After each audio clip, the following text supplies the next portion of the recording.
Training and Doping in Sports, Class 11 Physical Education. Hello friends. I am Animated Vikash Kotnala from KVS. Welcome to Class 11 Physical Education Unit 10.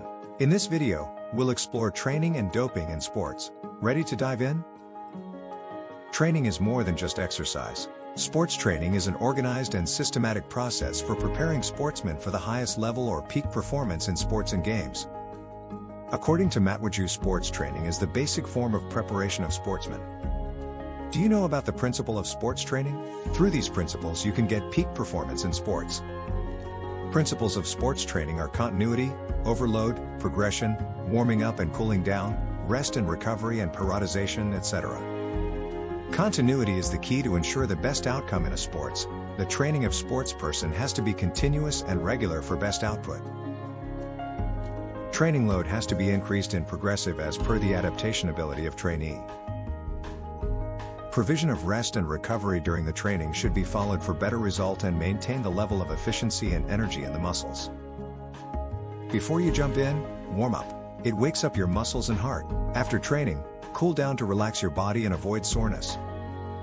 Now I'm going to tell you about load, overload adaptation and recovery. Are you ready for it? Let's go. Training load is the work, exercise or efforts done by an athlete during a training program in order to improve his performance. Do you know types of TRA-ending load? Inner load. It is the reactions and effects of the organism. Outer load. It can be physically and mentally. Now understand overload?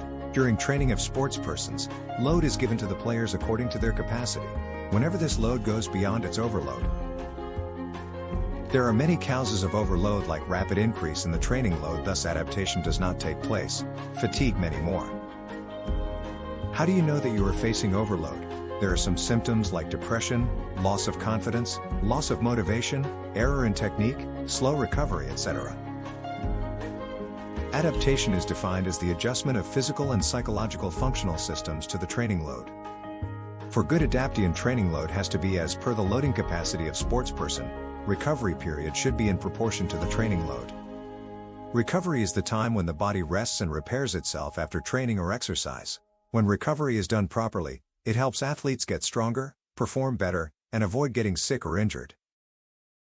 Warming up is a series of light exercises that are performed prior to any training or competition.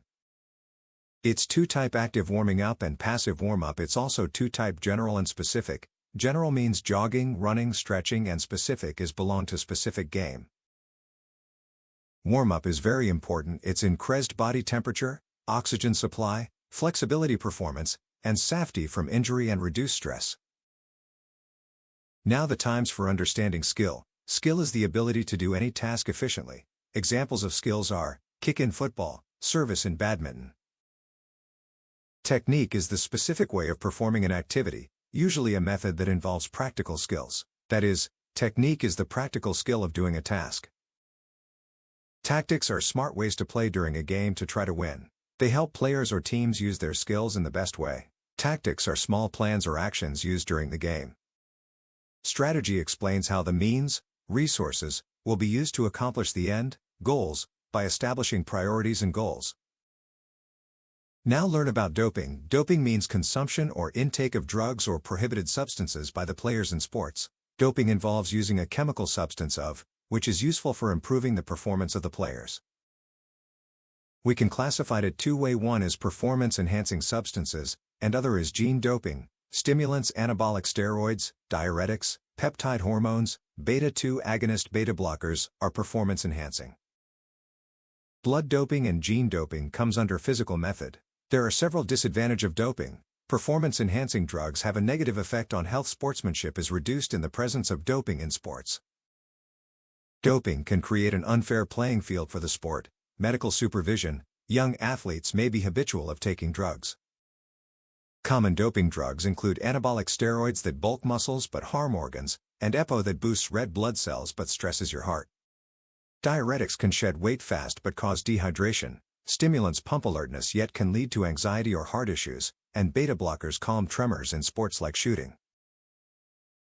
Doping isn't just drugs. Blood doping, gene doping, and masking agents are sneaky methods used to cheat tests and gain unfair edges. But beware. Doping side effects are brutal: heart and liver damage, mood swings, infertility, and in worst cases, sudden death. Ask yourself, does chasing a medal really justify risking your health and life? The answer should be a clear, strong no. Thankfully, organizations like WADA and NADA work hard to keep sports clean with rules, surprise tests, and strict punishments for cheaters. They don't just punish, they educate athletes on fair play through programs and seminars, because knowledge is the best defense.